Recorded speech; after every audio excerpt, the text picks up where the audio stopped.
Тази сутрин имах регресия с една клиентка. Много интересна и се надявам да имам възможността да я опиша.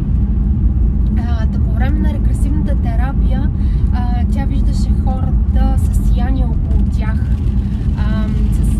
Излъчваха светлина в различни цветове. Обяснихме си, разказахме си, че това е аура, и когато регресията свърши и си поговорихме, тя с любопитство ми каза: много ми се иска и в живота да мога така да виждам хората, за да ги познавам по-лесно. Аз съм сигурна обаче, че всеки от нас може, ако не успява да го направи с намерение, със сигурност има начин да се научим как да постигаме това. Спомням си, например, като бях дете, аз също виждах сияния около хората в различни цветове, слаби сияния, не разбирайте ореоли или цветни полета около тях. С времето това отмина, не отмина, всъщност се превърна в избирателна способност.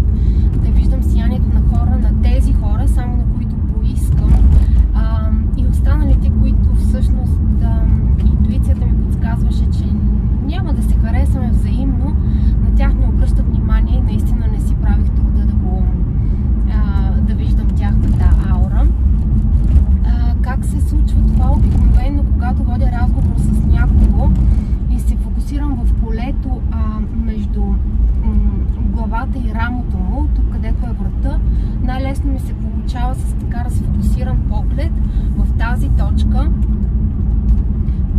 и там обикновено виждам сиянието, виждам своята собствена аура, винаги когато поискам. Често се случва в огледалото. Как може да се научите на това? Разбира се, с практика.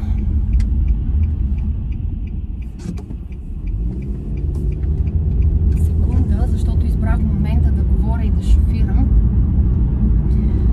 Нямах никаква друга възможност днес да запиша това видео, а идеята ми дойде точно след този разговор с клиентката. Как може да се научите да виждате аурата? Първо собствената си най-вероятно, и след това тази на останалите около вас. С практика казахме. Има едно много простичко упражнение. Сложете един лист бяла хартия. Да няма нищо на листа. Светлината, нека да е на дневна светлина за предпочитане. Може да запалите и свещ наблизо. Какво правите? Сложете дланта си с разперени пръсти на този лист бяла хартия и се фокусирайте в точка точно между безименния пръст и между путрето. Ето тук. Гледайте продължително с онзи разфокусиран поглед, който когато мислите за нещо дълбоко и не гледате нищо конкретно пред себе си, просто разсеян поглед. Гледайте с този поглед продължително време, докато не видите, че ръката ви всъщност сияе в различна светлина. Когато за първи път видях моята аура, тя беше синя. Доста време след това продължавах да я виждам синя. Разбира се, аурата ни се променя. Има един момент, в който когато дълго се фокусираме и се взираме в предмет, както в случая ръката ни, после остава остатъчно отражение. Когато затворите, например, очи, вие може да продължавате да виждате ръката си. Не, това не е аурата ви и вие лесно ще разберете как и защо. Но продължавайте да опитвате. Друг начин да видите аурата си е да застанете, например, срещу огледалото. Застанете срещу огледалото и, както ви казах, фокусирайте се в тази точка, рамото, между главата и рамото.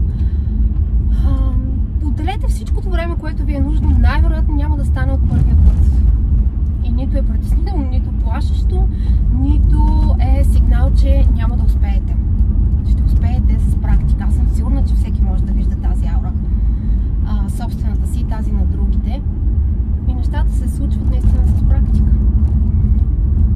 После има различни тълкования и можете да ги намерите в интернет. Какво всъщност означава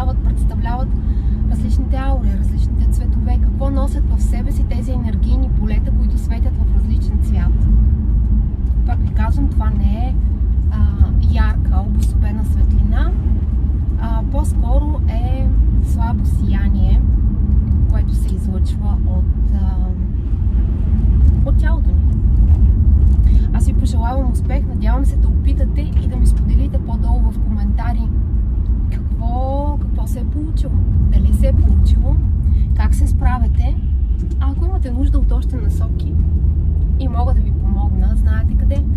Orenda Circle на страницата Facebook и orendapastliferegression.com